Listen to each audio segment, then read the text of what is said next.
بسم اللہ الرحمن الرحیم۔ السلام علیکم ناظرین، پروگرام نور البیاں کے ساتھ آپ کا میزبان حذیفہ شبیر حاضر ہے۔ ناظرین کرام، جو آج کا ہمارا موضوع ہے وہ ہے قائد اعظم محمد علی جناح، ایک عہد ساز شخصیت، اور اس میں میرے ساتھ آج مہمان بنیں گے ڈاکٹر منیر حسین، جو کہ ڈپٹی ڈائریکٹر سینٹر فار حلال awareness research and training Minhaj university سے ہیں۔ جی السلام علیکم سر۔ جی وعلیکم السلام۔ قائد اعظم محمد علی جناح وہ کیسی شخصیت ہے سر؟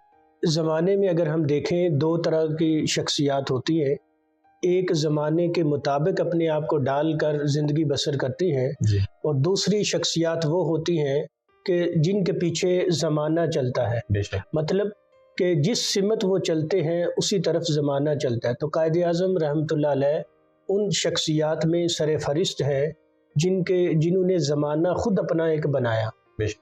تو جتنی بھی شخصیات دنیا میں آئیں ان کو دیکھا جائے، انہوں نے ویلفیئر کا کام کیا، مختلف سیاسی حوالے سے کام کیا، تو قائد اعظم رحمۃ اللہ علیہ کی زندگی میں کہہ لیں کہ ہر طرح کی چیز آپ کو نمایاں نظر آئے گی، یعنی وہ ملٹی ڈائمینشنل شخصیات تھے۔ جی۔ ہاں جی، اس میں دیکھیں سیاسی اعتبار سے اگر دیکھیں تو ان کی بصیرت، ایک وہ اتنے 100 سال آگے کا سوچ رہے تھے کہ پاکستان بنانا کیوں ضروری ہے، یا امت مسلمہ کو اس خطے سے نکال کر الگ جو ملک ہے اس کی کیوں ضرورت ہے، جی۔ یہ ان کے ذہن میں تھا۔ اس کے ساتھ اگر دیکھا جائے وکالت میں ان کا مقام و مرتبہ دیکھا جائے، ان کے دلائل کو دیکھا جائے، ان کے متعلق مذہبی طور پہ جو شخصیات نے کمنٹس دیے ہیں، پیر جماعت علی شاہ صاحب کا سن لیں، باقی اس وقت کے قائد اعظم رحمۃ اللہ کے متعلق جو علامہ اقبال رحمۃ اللہ علیہ نے جو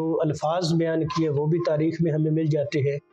گویا قائد اعظم ایک ایسی شخصیت تھے کہ جنہوں نے ہر اعتبار سے اپنے آپ کو منوایا، چاہے وہ اسٹڈی کے میدان میں پڑھنے کے لیے گئے، وکالت میں، سیاست میں۔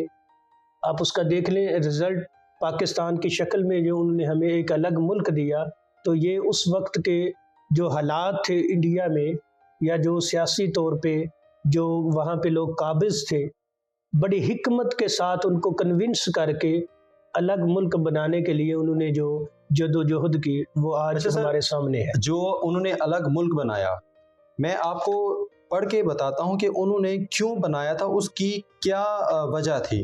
تو وہ خود کہتے ہیں کہ میں نے ان سے مصری صحافی اس نے سوال کیا تھا، اس نے کہا کہ آپ جمہوریت پسند ہیں، تو یہ کیسی جمہوریت ہے کہ آپ صرف ایک جو اقلیت مسلمان ہیں بر صغیر کے، ان کو جو زیادہ اجتماعیت ہے اس سے کاٹ کے اقلیت کی طرف لا رہے ہیں، یہ کیسی جمہوریت ہے؟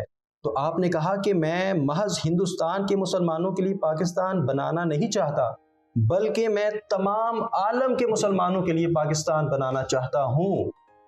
یہ انہوں نے وجہ بیان کی کہ تمام انسانیت کے لیے، تمام مسلمانوں کے لیے جو پوری دنیا میں بستے ہیں۔ لیکن سر جب پاکستان کو دیکھا جاتا ہے تو ایک عالم دین جو ہے وہ تو دوسرے عالم دین کو کافر کہتا ہے، وہ تو پاکستان سے نکالتے، اسلام سے نکال دیتے ہیں۔ تو کیا اس مقصد کے لیے پاکستان بنایا تھا؟ یہ جی بدقسمتی ہے ہمارے جو موجودہ سیاستدان یا جو ملکی سالمیت پہ بھی باتیں ہو رہی ہیں آج کے دور میں، ہر بندہ جو ہے وہ پاکستان کے موجودہ حالات سے بیزار ہے۔ جی۔ قائد اعظم رحمۃ اللہ علیہ کا جو پاکستان کا جو خاکہ تھا ان کے ذہن میں، جو ان کا مقصد تھا، اس میں ایک آئیڈیل نظام دینا ان کا مقصد تھا۔ کیسا نظام؟ ایسا نظام جس میں مذہبی انتہا پسندی نہ ہو، جہاں پہ ہر مذہب کے، ہر دین کے بندے کو رہنے کی آزادی ہو۔ وہ حضرت محمد صلی اللہ علیہ وسلم نے جو مدینہ کی ریاست قائم کر کے جو ماڈل دیا تھا، اسی ماڈل کے مطابق وہ قائد اعظم رحمۃ اللہ علیہ پاکستان کو بنانا چاہتے تھے۔ لیکن بدقسمتی ایسی ہوئی کہ آج پاکستان کا امیج جو ہے اوورآل دیکھا جائے وہ اس کے اپوزٹ نظر آتا ہے۔ اب اس کی بڑی وجوہات ہے، لیکن اس کے باوجود جو میری ایک اسیسمنٹ ہے کہ جو آپ نے جیسے کہا کہ وہ پوری امت مسلمہ کے لیے پاکستان کو ایک ماڈل یا ایک مرکز بنانا چاہتے تھے، الحمدللہ پاکستان آج بھی جن حالات میں ہے اس حالات میں بھی وہ پاکستان لیڈ کر رہا ہے۔ کسی بھی دنیا کے ملک میں جب بھی بات ہوتی ہے تو پاکستان کے بغیر کوئی کام ممکن پہلے کمپلیٹ نہیں ہوتا۔ ایسے ہی یہی وجہ سر کہ یقیناً یہ آپ جو کہہ رہے ہیں یہ بہت دکھ کی بات ہے کہ آج کی جو لیڈر جو خود کو کہتے ہیں وہی قوم کو عروج پر لے کے جانے کی بجائے زوال کی طرف دھکیل رہے ہیں، یقیناً یہ بہت ہی قوم کے لیے لمحہ فکریہ ہے۔